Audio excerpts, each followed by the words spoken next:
What does that stuff have to do with YouTube and fixing a frame? I'm going to have some colorful political commentary and hillbilly, how could I say, my hillbilly humor and wisdom. I'm going to fit that in. So, it says leak stopper. Ford believes in something that I do, even though I don't like Fords, okay? I know, Orange Cat. He knows the video cameras out here. Oh, you want to show everybody how adorable. I'm trying to explain something there, young man. Okay? I put this stuff in here because this generates heat, believe it or not, when these vehicles move and from the exhaust. And if you have a lot of heat, it also attracts moisture. And that means between metal. Not always on the metal. Usually metal will dry out from heat. But usually when there's metal surfaces, for some reason it wants to draw moisture to the metal. Between the metal, I should say. So this is the first part of the splice. Now the new frame goes on here. Okay? And I lined up everything. I used my straight edge. And this is going to get welded to here and here. Like we do in aviation, we weld and bolt stuff or weld and rivet. Okay, there's different fasteners. Now there's so many different fastening methods. It really is something to learn. But you can't beat a good old-fashioned grade 8 bolt. You never could. Okay, so when you're going to reattach spring hangers, okay, if you ever smell like, you can smell it burning when you're burning the hangers off with a torch, that there's something, there. And then if you you burn all the rivets out like these. I blew clean through, and you can still see remnants that there was something there. You can see the shadow of it.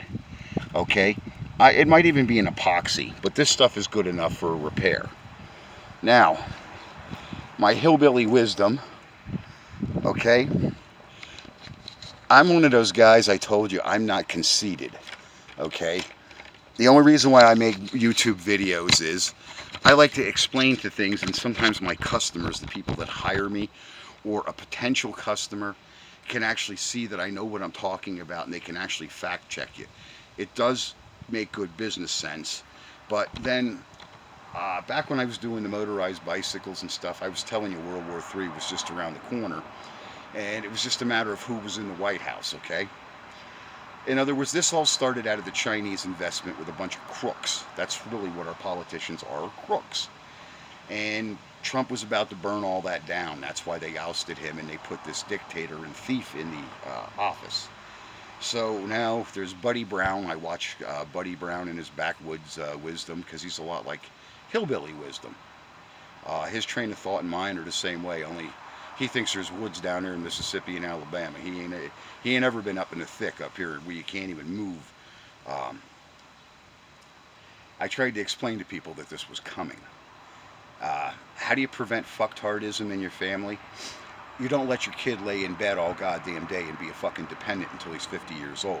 You go in there and grab him by his ball sack, or your daughter by her hair, and you say, hey bitch, it's 6 a.m., it's time to get up and function. Because there's a lot of kids, that's why they quit school. And school is a really depressive place, especially when they've taken the vocational learning out. They used to have, even in the general classrooms, not the VOTEC, they had horticulture, they had home ec. For Christ's sake, if you can't cook a dinner for your old man and all you can do is lay in bed and take fucking pills all day, I've had women like that. I can't say I'm the best judge of character, but some of them surprised me. And I would wonder why they'd only pop up like in the evening. Well, because they slept all goddamn day. How do you function in life? So prevent fucktardism, and it'll prevent this from ever happening again. It is bad for our kids right now when there's nothing really to get up, like guys like me. I had several different patents, and China's going to steal it, and they're going to make my product. There really is nothing for the kids to get up for in the morning. So I try not to bash like Trump. You can't. But I wouldn't have been in that debate. My idea of a debate with Joe Biden would have been a baseball bat or a hammer. No wonder that guy went after the Pelosi's with a hammer, but that was probably drug related. We have drugs flowing in our country. Our borders are a mess. Violence, okay, corral like in streets. I don't have any advice for that. It should never have happened to this country. okay? And they want you to pay your bills, but they don't want you to have substantial gainful employment. You know, we have a really confused Congress, but that's why these bastards down the street, oh, I want to have a meeting with you. Oh, send me a letter. You know what? It's like Joe Biden. If I come down there, it's going to be with a baseball bat because you're that fucking ignorant. You can't have that type of stuff happen in your country, and especially your politicians. They don't give a shit about your opinion. You know, it's like Watro. I'm not voting for him again. It's a piece of garbage. Okay? Dane Watro, you want my vote, you ain't getting it. You don't want to pay attention to your constituents and what's happening to this area. You know, this was a nice area. We had a lot of stores, a lot of commerce here, and now we've got used tire shops and taco stands. Everything else is folding up and going away. And it's probably not going to come back probably till after I'm long gone off this earth. It's going to take a lot of years to rebuild what we once had, that you could drive right down the street, get your vacuum cleaner fixed, buy a screwdriver, a pack of nails. You know, the big box stores, it's the cheapest Chinese crap that they can sell at the biggest amount of money. Years ago, you used to have a choice. You could go down to the True Value, get an American-made tool or an American-made product, or at least a better tool. I'll never forget shopping Lowe's when I bought that piece of shit nail gun. Oh, well, that's a homeowner grade. Well, it's a brand name freaking, what the hell was that, a Porter Cable nail gun that I had? Brand new, and it took a shit within a couple of days. And I said, hey, well, you got to contact the company. So I contact the company, and the company says, well, that's a homeowner grade tool. It was the first trip in my switch of what was going on with the switch and bait with China. You now are receiving disposable products, not a product that you can repair. Same as that Ryobi drill that's sitting over there. You might have saw the cord. You turn it on, now the switch broke. Now I'll bite. I did buy that several years ago, and that was another tool I bought out of necessity, a cheap tool.